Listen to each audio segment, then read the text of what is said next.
Have you ever listened to someone speaking English and understood the words, but still felt too slow to follow the conversation? Maybe you hear a sentence in English, then your brain translates it into your first language. After that, you understand the meaning. Then, you create your answer in your own language. And finally, you translate your answer back into English. By the time you are ready to speak, the conversation has already moved on. The other person is waiting. You feel nervous, and suddenly, even simple English becomes difficult. If this happens to you, you are not alone. Many English learners have the same problem. They do not lack vocabulary. They do not lack intelligence. Their brain has simply learned to use translation as the main path to understanding. Translation may help at the beginning of your English journey, but if you depend on it for every sentence, it becomes a barrier. Real conversations are too fast for constant translation. Native speakers do not usually translate English into another language before understanding it.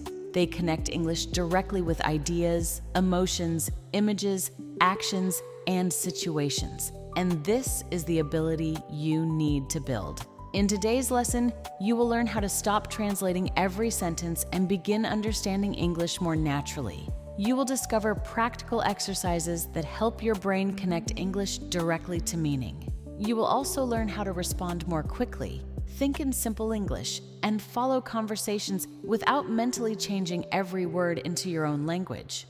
This is not about forcing yourself to think complicated thoughts in English. It is about creating a faster and more natural path inside your brain. So take a deep breath, relax, and let's begin. Part 1. Why your brain translates everything. When you first started learning English, translation was probably useful. You learned apple means a certain word in your language. House means another word. Happy means another word. This helped you connect new English vocabulary with ideas you already understood. There is nothing wrong with that. Translation is a useful learning tool. The problem begins when your brain never moves beyond this stage. Imagine you hear, "I'm running late." Your brain may follow this process. First, recognize the English words. Second, translate each word. Third, combine the translated words. Fourth, understand the message. This process may work when you are reading slowly, but in conversation, it creates delay. The speaker may continue, "I'm running late, so I'll meet you at the restaurant instead." While your brain is still translating the first part, the second part arrives. Then, the third sentence begins. Your mind becomes overloaded. You miss important information, and you feel that the speaker is talking too fast. But sometimes, the speaker is not the real problem. The translation process is slowing you down. Part 2. Understanding is not the same as translation. Let's think about a simple word, coffee. When you hear the word coffee, do you always need to translate it? Probably not. You may immediately imagine a cup, the smell, the taste, a cafe, a morning routine. The English word connects directly to the idea. Now think about the phrase, "Be careful." When someone says this while you are crossing a busy street, you do not need to analyze every word. You feel the warning immediately. That is direct understanding. The sound connects with the situation. This is how natural language processing works. You hear English. You understand the idea. No translation is necessary. Your goal is to create this same connection with more words, phrases, and sentences. Part 3. Why translating word by word creates confusion. Languages do not always express ideas in the same way. A sentence that sounds natural in one language may sound strange when translated directly into English. For example, English speakers say, "I'm hungry." They do not normally use a sentence that literally means, "I have hunger." English speakers say, "I miss you." Another language may express this idea very differently. If you translate word by word, you may produce unnatural sentences. You may also misunderstand common expressions. For example, "It's up to you." This does not mean something is physically above you. It means you can decide. Another expression, "I'm just kidding." This means I'm not serious. Another, "That makes sense." This means the idea is logical or understandable. If you translate each word separately, these expressions may be confusing. but when you learn them as complete meanings, they become easy. That is why we must move from word translation to phrase recognition. Part 4. Learn meaning. Through situations. One of the best ways to stop translating is to learn English through situations. Instead of asking, "What does this phrase mean in my language?" Ask, "When do people use this phrase?" Let's look at some examples. Phrase 1, I'm on my way. Situation, someone is waiting for you. You have already left home. You are traveling to meet them. You say, I'm on my way. Do not memorize a translation only. Imagine the situation. See yourself walking, driving, or sitting in a taxi. Feel the meaning. Phrase 2, take your time. Situation, someone is moving slowly or needs more time. You are not in a hurry. You say, take your time. The meaning is, there is no need to rush. Phrase 3, I'll think about it. Situation, someone gives you an idea or offer. You do not want to decide immediately. You say, I'll think about it. You are delaying the decision. When phrases are connected to situations, your brain understands them more naturally. Part 5. Use images instead of translation.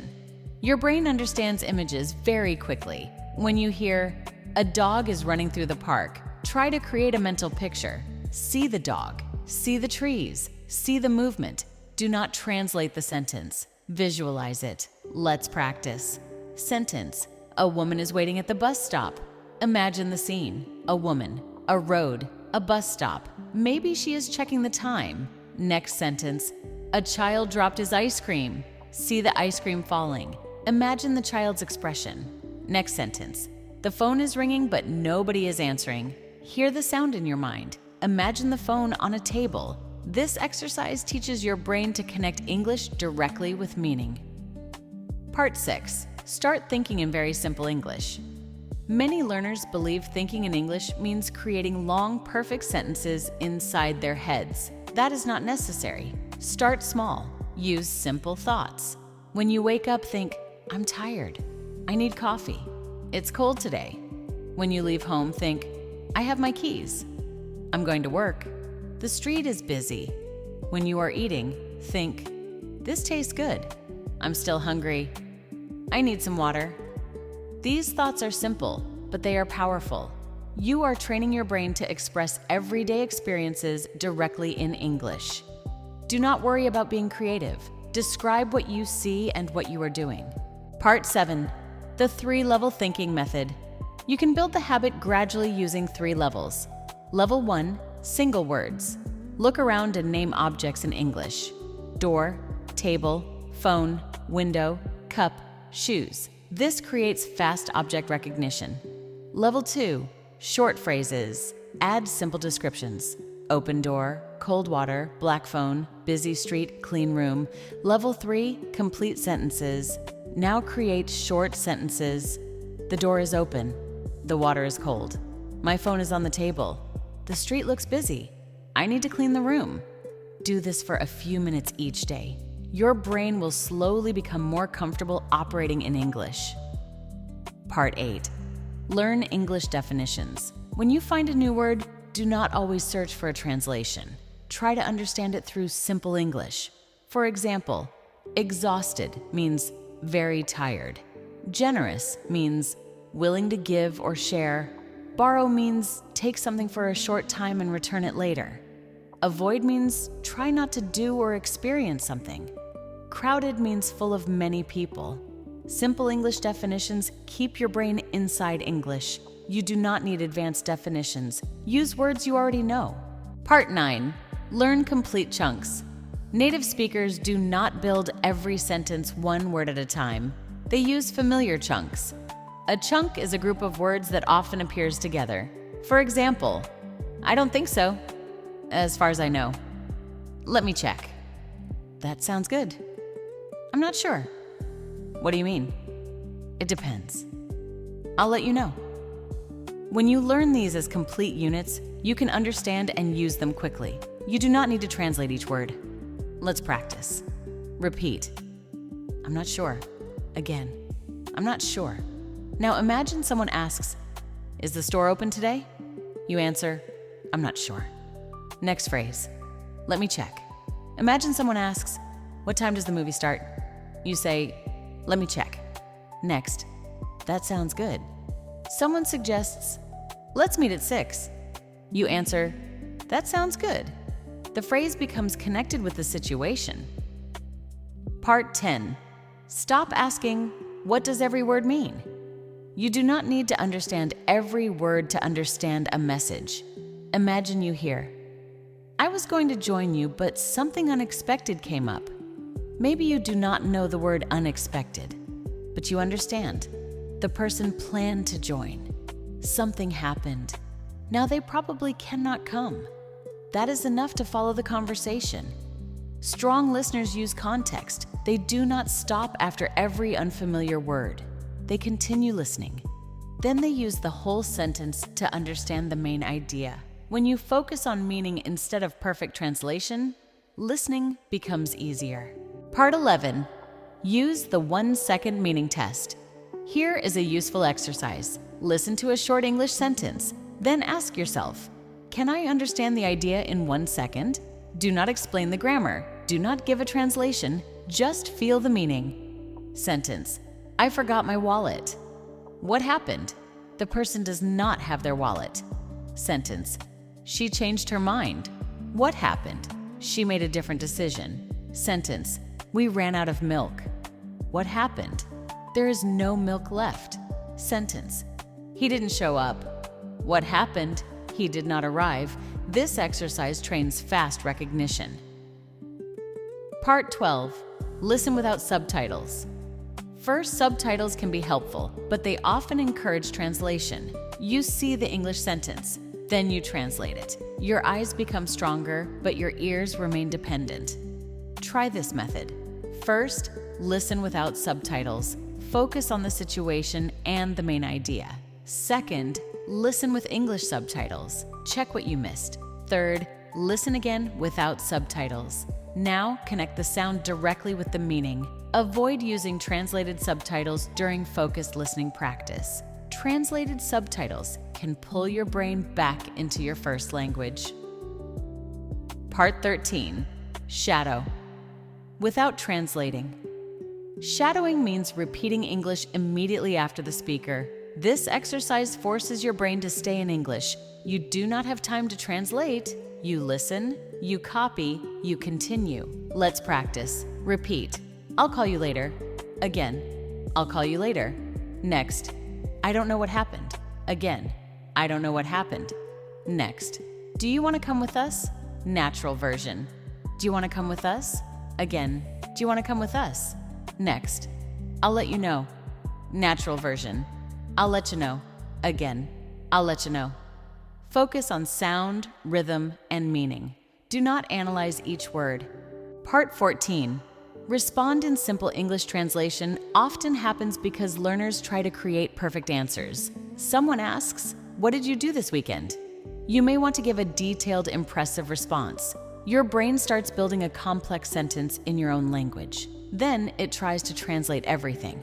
Instead, answer simply, "I stayed home and relaxed," or "I met some friends," or "I worked most of the weekend." Simple answers keep the conversation moving. Fluency grows from fast, clear communication, not complicated perfection. Part 15. The 3-second response challenge. Ask yourself a question in English, then answer within 3 seconds. Question: "What are you doing tonight?" Answer: "I'm staying home." Question: "What's your favorite food?" Answer: "I really like pasta." Question: "Why are you learning English?" Answer: "I want to speak more confidently." Question: "Are you busy tomorrow?" Answer: "A little, but I'm free in the evening." Do not translate. Use the easiest correct sentence you can produce. This trains automatic speaking. Part 16. Practice internal conversations. You can practice conversations even when you are alone. Imagine you enter a cafe. The employee asks, "What can I get for you?" You answer, "I'd like a coffee, please." They ask, "Would you like milk?" You answer, "Yes." please. They ask, anything else? You answer, no, that's all. Now imagine a different situation. Someone asks, are you free this weekend? You answer, yes, I am. What do you have in mind? They say, do you want to see a movie? You answer, sure, that sounds good. This helps your brain prepare common responses without translation. Part 17. Narrate your daily life. During the day, describe your actions in English. While cooking, I'm cutting the vegetables. The water is boiling. I need more salt. While working, I have a lot to do. I need to answer this message. I'll finish this later. While traveling, the traffic is heavy. The bus is late. I'm almost there. This creates a direct connection between actions and English. The more often you do it, the more natural it becomes. Part 18. A practical listening exercise. Let's use a short conversation. Lisa, are you coming to the meeting? Mark, I'm not sure. I've got a lot of work to finish. Lisa, it starts at 3, so you still have some time. Mark, okay, I'll see what I can do. Now focus on the situation. Lisa asks whether Mark will attend. Mark is busy. Lisa says there is still time. Mark may try to come. Do not translate every sentence. Understand the movement of the conversation. Now repeat the useful chunks. I'm not sure. I've got a lot of work to finish. You still have some time. I'll see what I can do. These phrases can be understood as complete meanings. Part 19. Replace translation with questions. When you hear a sentence, ask simple questions in English. Sentence: Maria missed the train. Ask, who missed the train? Maria. What happened? She missed it. Sentence: David is looking for his keys. Who? David. What is he doing? Looking for his keys. Sentence: They canceled the meeting. What did they cancel? The meeting. English questions keep your brain inside the language. Part 20. Accept partial understanding. You will not stop translating completely in one day. Sometimes your brain will still use your first language. That is normal. Do not fight yourself. The goal is gradual progress. Maybe today you understand 10 common phrases directly. Next month, you understand 50. Later, you follow full conversations without translating every sentence. Progress happens through repetition. Be patient. Part 21. Common mistakes. Mistake. 1. Trying to think advanced thoughts. Too soon. Start with simple English. Short thoughts are more useful than complicated translations. Mistake 2. Translating complete paragraphs. Focus on the main idea. Do not convert every sentence word by word. Mistake 3. Learning isolated vocabulary. Learn words inside phrases and situations. Mistake 4. Using your first language. During every exercise, use simple English definitions and examples whenever possible. Mistake 5. Waiting until your English is perfect. Thinking directly in English is part of learning, not something you do after learning. Mistake 6. Becoming frustrated. Translation is a strong habit. Changing it takes time. Part 22. The 15-minute daily routine. Here is a simple routine you can use every day. Minutes 1 to 3. Name what you see. Look around. Name objects. Create simple phrases, then create complete sentences. Minutes 4 to 6. Learn. 3 chunks. Choose 3 useful phrases. Connect each phrase with a situation. Repeat them aloud. Minutes 7 to 10. Listen without translation. Choose a short English clip. Listen for the main idea. Do not use translated subtitles. Minutes 11 to 13. Shadow repeat the speaker. Copy the rhythm. Stay in English. Minutes 14 to 15. Answer questions. Ask yourself simple questions. Respond within 3 seconds. This routine is short, but it trains direct understanding every day. Part 23. A 7-day challenge. For the next 7 days, try this challenge. Day 1. Name objects around you in English. Day 2. Describe your morning routine. Day 3. Learn 10 common conversation chunks. Day 4. Watch a short clip without translated subtitles. Day 5. Shadow 5 sentences. Day 6. Have a 2-minute conversation with yourself. Day 7. Spend 10 minutes thinking only in simple English. At the end of the week, notice how your brain feels. English may begin to feel more immediate. You may hesitate less. You may understand familiar phrases more quickly. Part 24. What natural understanding feels like. Natural understanding does not mean you know every word. It means the idea arrives quickly. Someone says, "Give me a minute." You understand immediately. Someone says, "I'll get back to you." You know they will respond later. Someone says, "It's not a big deal." You understand that the problem is not serious. There is no long translation process. The meaning appears. This is the goal. Part 25. How progress happens. At first, your brain may translate almost everything. Then common words become automatic. After that, common phrases become automatic. Later, full sentences become automatic. Eventually, you begin processing conversations as ideas. English stops feeling like a code. It starts feeling like communication. This change is gradual. But every time you connect English directly to an image, action, emotion, or situation, you strengthen the new path. Final message. Remember, translation is not your enemy. It helped you begin learning English, but you do not have to depend on it forever. To understand English naturally, connect words with ideas, connect phrases with situations, use images, think simple thoughts, learn complete chunks, listen without translated subtitles, shadow real speech, respond quickly, and allow yourself to use simple English. You do not need to translate less by forcing your brain to stop. You translate less by giving your brain a better path. English sound, English meaning, English response. The more you practice this direct connection, the faster and more natural your English will become. One day, someone will speak to you in English and you will realize something important. You understood them immediately. You did not translate. You simply understood. That is the moment English begins to feel real. If this lesson helped you, subscribe to English Flow Academy for more listening practice, speaking exercises, shadowing lessons, and powerful methods to help you understand real English naturally. Write this sentence in the comments. I am learning to understand English without translating. Keep listening, keep thinking, keep responding, and keep building your English flow. See you in the next lesson.